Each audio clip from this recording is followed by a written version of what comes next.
All right, so we're continuing on. We're moving on to chapter 9, section 2, which is dealing with factoring polynomials. So we're going to take these polynomials and we're going to see if we can take anything out of them.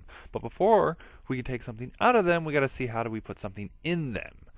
Okay, so we're going to start off with using what's called the distributive property, which I like calling is sharing is caring, like those Care Bears. Anyway, so basically what the distributive property is, you take a number that's on the outside of a polynomial, so like x plus 8, and you're going to multiply it into it.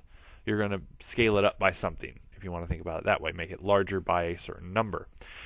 And with that, what you're going to do is you're going to multiply it in. And when you multiply it in, you have to hit everything. That's why we have sharing is caring. So like if you think about it this way, if I showed up to my class and I said, hey, I brought candy for only one person, and no one else gets any, do you think people are going to be upset? Yes. Just like these terms get upset when you only give it to one. You have to give it to everybody. So everybody inside that parenthesis, if one of them gets that 4, they all must get that 4. So in this case, what we have to do is we have to take this 4 and multiply it to the x and the 8. So we'd go 4 times x, 4x, and we go 4 times 8, 32. And we end up with our number of 48, or 4x plus 32. And that would end up being our answer. And that is distributing it through. Okay, so that's the distributive property is what that is. So that's multiplying it in. Now we're going to take those and we're going to make them larger and larger and larger and take binomials and multiply them together and use something called the box method and also foiling, but we'll get there in a different video. Now with this one, we're going to be multiplying these together. So what we want to do is we want to take that number out front, which in this case it's a red 4b, and we want to multiply it to everything on the inside. Okay, so everything has to get it. Not just the first term, every piece has to get the term. So when we multiply that, we end up with 4b times 5b squared plus 4b times b plus 4b times 6. And then we would multiply each individual one together. So 4 times 5 is 20, b times b squared is b to the third, 4b times b gets you 4b squared, and then 4 times 6 is 24, and then you just have that one b. So then you rewrite it, and you have 20b to the third plus 4b squared plus 24b. And that would end up being your answer. Yay, that's my answer. So that's what we have to do.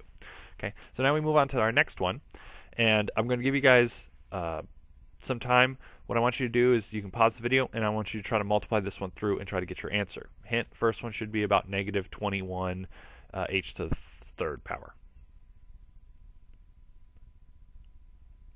Okay, so now with this one, after you've multiplied it all together, you should end up with that negative 7h being multiplied to every single piece. Okay, make sure it's that negative 7h, not just the positive.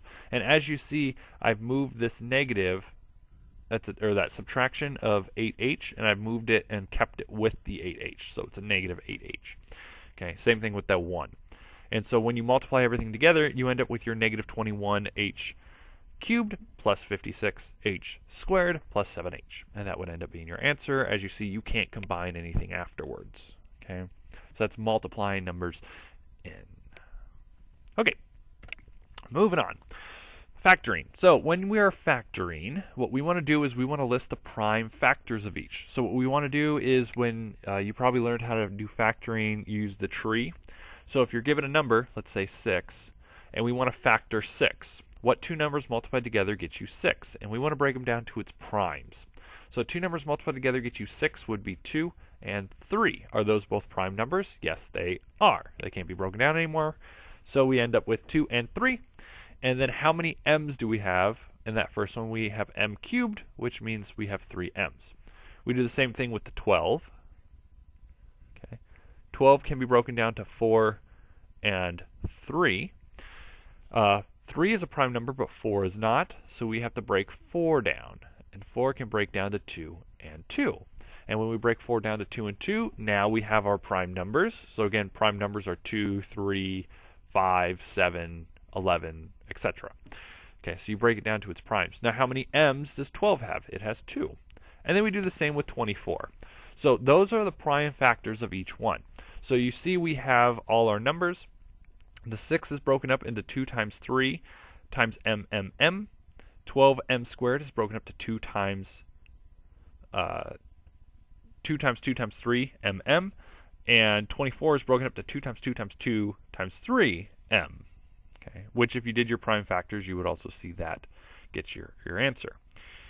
And now what we want to do is we want to find all the commons, and we want to find those. Now, how I have it set up, this is how you could do it to help you find the commons, because you can circle them. So I have all 2's right here. There's a set of 2's. The 3, everything has a 3. And everything has at least one m.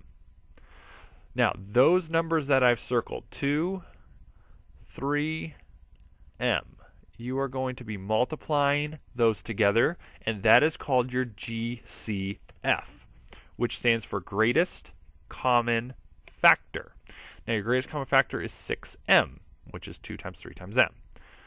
Now, that's going to go out front, and then you're going to write everything that's left over for each one after that. So you see we have our 6m, which is our greatest common factor. In this first column, we're left with 2 m's, so m squared. The second column, we're left with just a 2 and an m, leaving us with that minus 2m. The sign didn't change. And then the last one, we're left with 2 times 2, which is 4. And so this would be our answer. Okay, so now, with these, find the greatest common factor of each one. I'm going to give you a minute or so, or I'm going to give you some time. You can pause the video and find the factors of each one of these. Okay, so with this first one, what we have is we have to find what our greatest common factor is. The greatest common factor of this one would be 4x. So we end up with our answer of 4x times 2x minus 3. And if you want to check to see if you're right, you multiply 4x into both of your numbers in the parentheses. And you should get back to the original. 4x times 2x gets you 8x squared. 4x times 3 gets you a 12x. The second one, our greatest common factor would end up being 5 and d. So answer would be 5d, parentheses, d squared plus 2. Okay, so that would be our factor. That would be the factored form of it. Last one, we want to see what's the largest number we can take out of both those numbers. That number would be 13. So we take a 13 out of both. We also take an a out of both. And we take b to the third power out of both, because both of them have at least 3 b's. The second one has 4. Now, when we take that out, if you notice, we took everything out of the first number. When you took everything out of the first number, you don't put 0, you put 1. Because if we multiply this number back in, we want to make sure that we get back to the original. And if we put 0, 0 times 13ab cubed is 0. So we have to put a 1. Okay, that's your factor. Okay, homework from this section is section 2. So you're going to be factoring and some distributive property with that.